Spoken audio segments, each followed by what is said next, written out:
Usually reading is just this one-way street. You scan a page, you absorb whatever you can, and then you just move on. Right, it's very passive. Exactly. But what if treating a text like a passive download is just, well, entirely wrong? What if reading is actually meant to be a survival skill? That is a massive shift in perspective and requires a completely different toolkit.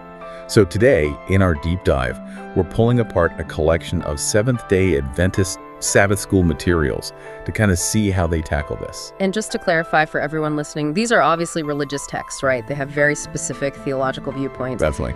But our mission today isn't to debate the theology.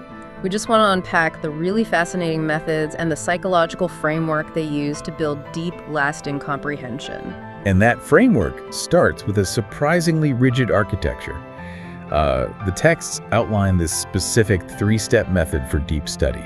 It's pray, read and write, and share. Okay, I have to push back a little on that middle step, though, the writing part, because, taking notes by hand sounds incredibly tedious. It really does. Most of you listening probably barely have time to, skim an article on your morning commute, let alone sit down and transcribe it. Yeah. So how do these sources justify that level of friction? Well, they actually rely on that friction.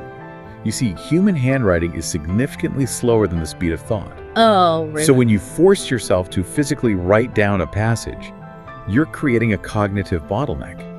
Your brain is forced to synthesize the information before the pen ever hits the paper. So skimming is kind of like navigating a new city using GPS. You get to your destination, but you don't actually learn the roads. That is a great way to put it. But writing it down is like drawing the map yourself. You're forcing your brain to physically build those neural pathways.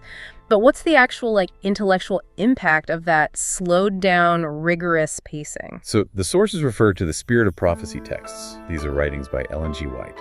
And they make this really fascinating claim. Okay, what is it? They argue that grappling with infinite, massive concepts, like the ones in the Bible, actually develops your higher mental faculties better than any other book. It's meant to prevent what the text calls a state of mental fever. Mental fever. Wow, that sounds a lot like the cognitive overload of trying to, build your worldview on constantly shifting cultural trends. Exactly. The idea is that drifting on finite human opinions just creates anxiety. But engaging deeply with a fixed text provides the brain with a stable anchor point. Right, and the effort it takes to comprehend it is what builds that intellectual strength. Yeah, but the architecture doesn't actually stop with solitary study. Right, because if you just keep that synthesized knowledge to yourself, the sources say the process is incomplete.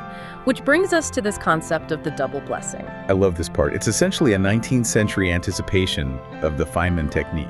Oh, for sure. The first blessing is pretty obvious, right? Sharing what you've learned encourages the person you're actually talking to. Yeah, but the second blessing is for you. Because Okay. teaching a concept is, hands down, the fastest way to expose the gaps in your own understanding. It forces active recall. And the sources pair this really rigorous cognitive process with some beautiful sensory metaphors.